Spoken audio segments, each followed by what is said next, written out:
tras el jugoso debate, creo que está bien, ¿no? Esa calificación entre Maruevich y Sarantonello, vuelvo a conversar con mi compañera de trabajo, Meli Arias. Tenemos un material muy interesante. Estuviste conversando con la presidenta comunal de Arequito. Paola Forcada, sí, accedió muy gentilmente a tener una nota para el programa de hoy. Bueno, en este tema que anticipábamos en el comienzo del programa, justamente que refiere un poco al proyecto a nivel provincial de extender el mandato de presidentes comunales de 2 a 4 años. Bueno, como decíamos, hay un consenso casi generalizado en torno a los presidentes comunales de la zona, pero bueno, hay una serie de puntos que son para discutir, por supuesto. Por un lado, quienes quieren que esté la ley, y por otro lado, quienes quieren que reformen la Constitución provincial, para evitar problemas a futuro. Ese es el contrapunto. Exacto. Entonces, bueno, de eso estuvimos charlando con Paola, tiene una mirada muy interesante, y si te parece, compartimos. ¿Cómo no? Es un gusto. De la comuna de Arequito. Bueno, ante todo, buenas noches a toda la audiencia. Muchas gracias por el espacio y por tenerme en cuenta en esta mesa de diálogo y de diferentes opiniones, esta mesa de café, si se quiere, como así lo menciona el programa, para hablar de este tema tan importante como es la ampliación y la extensión de los mandatos de los presidentes comunales, que actualmente, según lo establece la Constitución provincial, son de 2 años y según este proyecto de ley pretende elevarlo a 4 años. Realmente acá me gusta centrarme en 2 cosas, por un lado en el qué y por otro lado en el cómo. Hacer un análisis, por un lado, como decía, y en primer lugar del qué. Realmente considero que es muy importante y muy necesario poder ampliar el periodo del mandato de los presidentes comunales a 4 años. Realmente es algo muy importante porque permite en cierta forma poder planificar mejor la gestión. Realmente 2 años son muy pocos para poder diseñar, planificar, pensar en proyectos, planificarlos. Esta extensión a 4 años realmente sería muy importante porque realmente que cada 2 años nos tengamos que encontrar y preparar en una contienda electoral realmente conlleva un trabajo adicional muy importante, todo lo que refiere al proceso electoral en sí. Y realmente lo más importante es esto que decía al principio, de poder planificar, de poder organizar una gestión con un plazo mayor, realmente es muy importante y muy necesario. Y por otro lado, analizar el cómo. Realmente, bueno, los 2 años expresamente están establecidos en la Constitución provincial.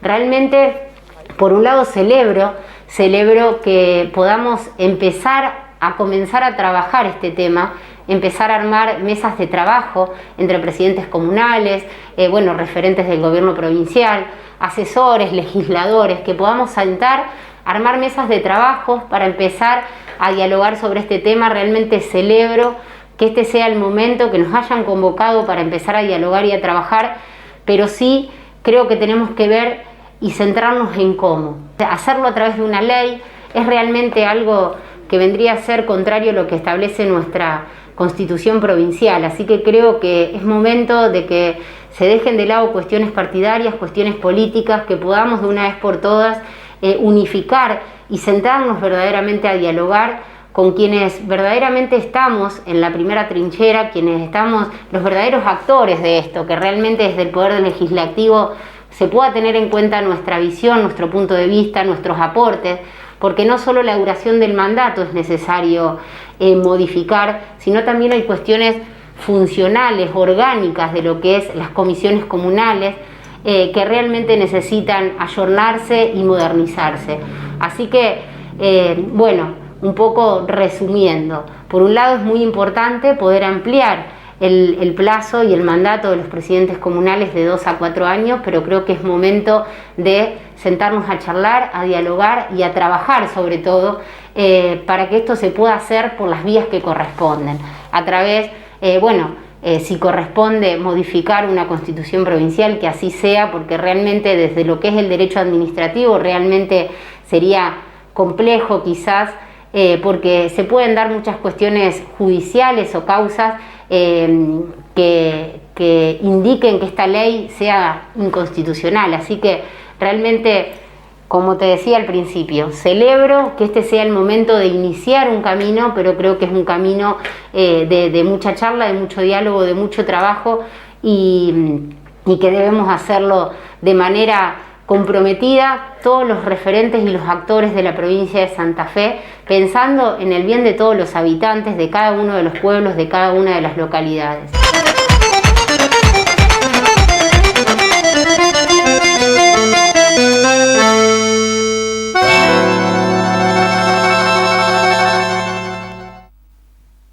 Bueno, muy bien, la palabra de Paola Forcada, intendenta, en realidad presidenta comunal de Arequito, quien se refería, bueno, a esta iniciativa para extender los mandatos comunales de 2 a 4 años. Está de acuerdo, pero claro, lo que cuestiona es la forma en la que prevé hacerlo el gobernador. Además, ella lo que dice es que hay que introducir un cambio de este tipo a través de una reforma constitucional. Eso por un lado, y por el otro que está perfecto este espacio de diálogo que se está generando, pero que hay un montón de cuestiones en cuanto a las comunas que hay que rever, que ayornar también a una situación un poco más actual en cuanto a la comparación con la Constitución provincial. Así que bueno, está bueno el debate, pero esto es un camino que recién empieza, dice, y de aquí a que se proclame una ley o se reforme la Constitución, va a llevar tiempo. Muchísimo diálogo. Pero el primer paso ya se dio y eso es lo importante. Bueno, vamos a seguir con más voces seguramente, ¿no? Seguramente en los próximos programas tendremos la participación de los distintos presidentes comunales de la zona, y algo que queríamos recalcar antes de pasar a otro tema es que si la gente quiere compartir alguna opinión en cuanto a cualquiera de los temas que tocamos en el programa, lo puede hacer a través de las redes sociales. En todas nuestras redes estamos en Facebook y en Instagram como Café y Debates. Desde allí, a través de un comentario, de un mensaje directo y demás, pueden entonces sumarse para contarnos su opinión y nosotros lo vamos a difundir en el programa. Muy bien. Muchas gracias. Después la seguimos.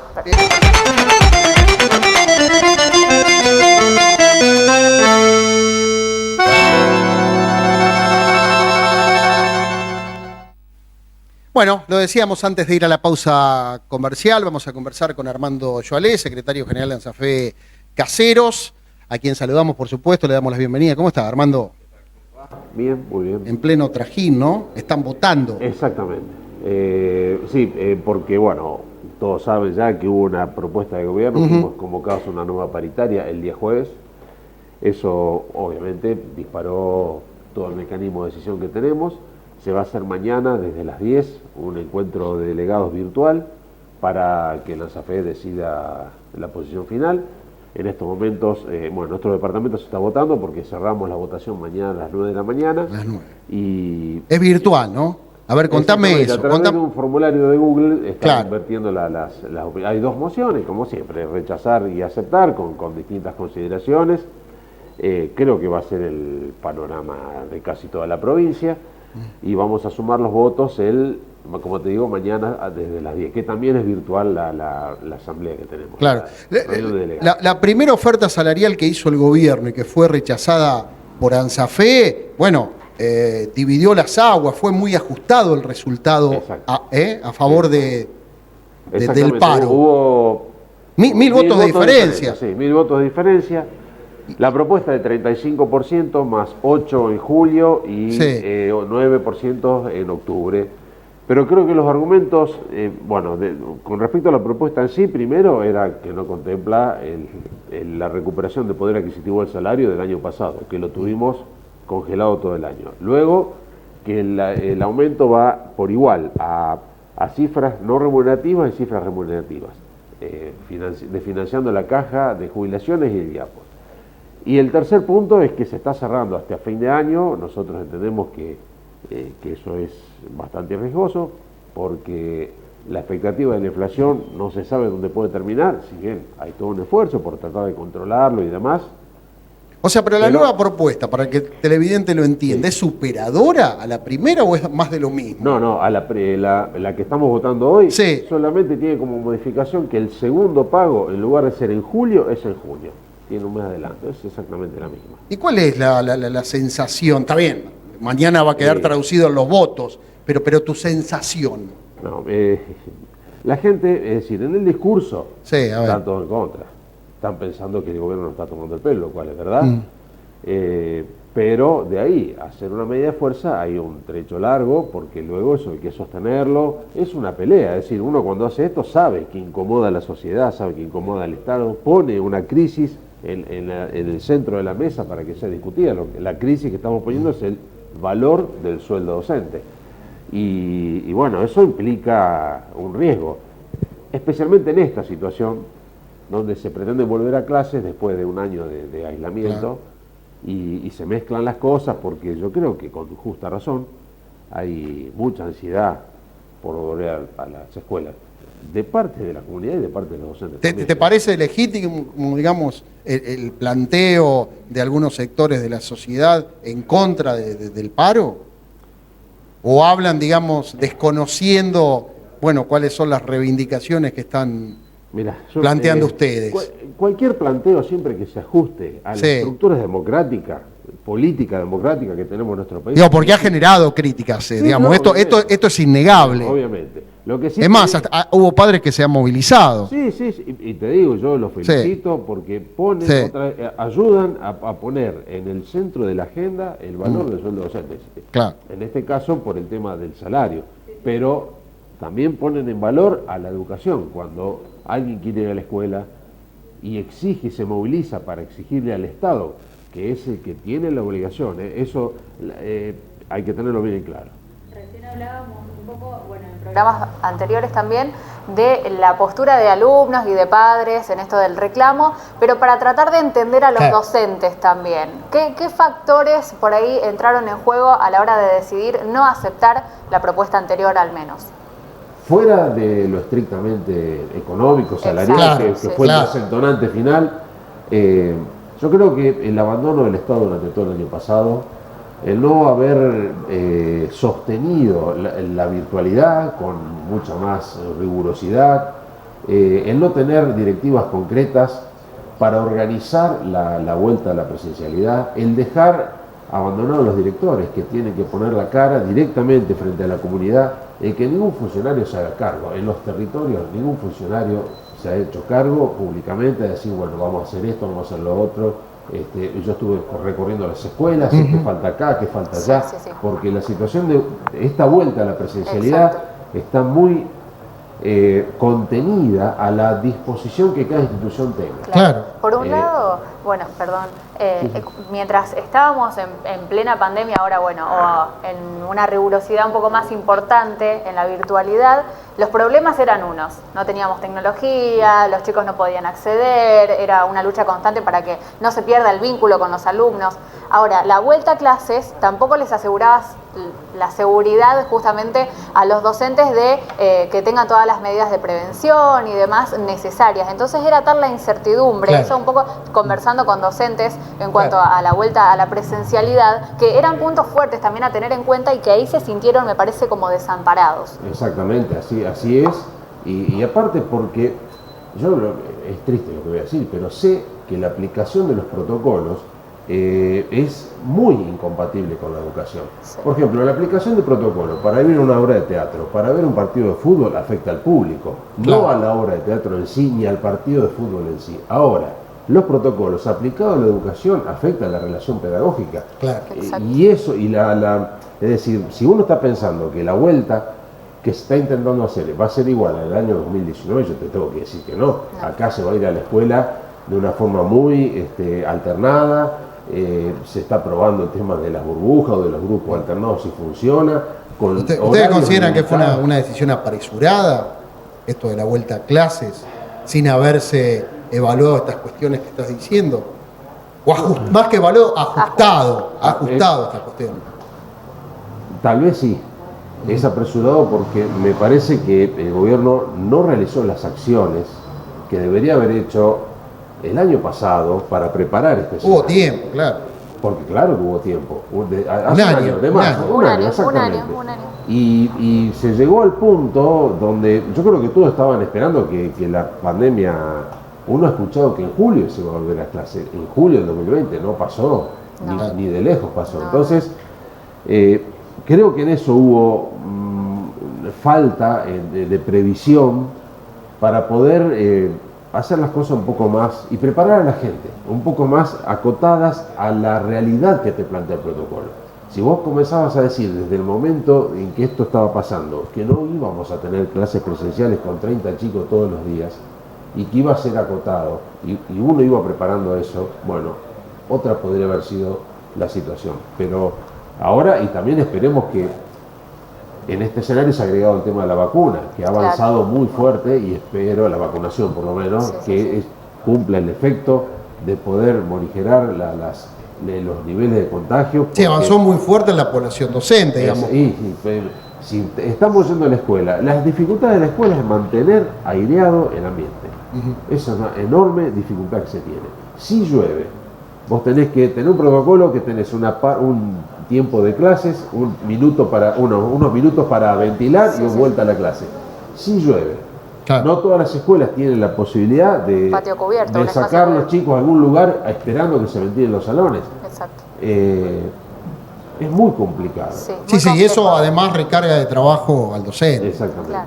Esto también hay que evaluarlo, ¿no? Exactamente. A la hora de hacer consideraciones livianas. Y aparte, esto de la información es terrible porque se preveía en el principio que las clases iban a comenzar al aire libre, pero la temperatura que tenemos en esta semana, por ejemplo, los chicos que empiezan 7:30 de la mañana en clases al aire libre, es algo también ilógico, ¿no? Impensado, algo que no podemos planificar y que se pueda sostener. Lo podemos hacer un día como una actividad, como para comenzar, pero ¿y después cómo lo sostenemos? Ahí está la incertidumbre.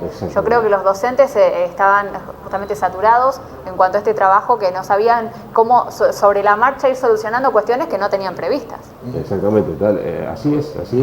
Y esta cuestión de no poder pensar un escenario de otra forma o sostener lo virtual, apuntalar lo virtual, que sería un complemento para tratar de que no se pierda todo.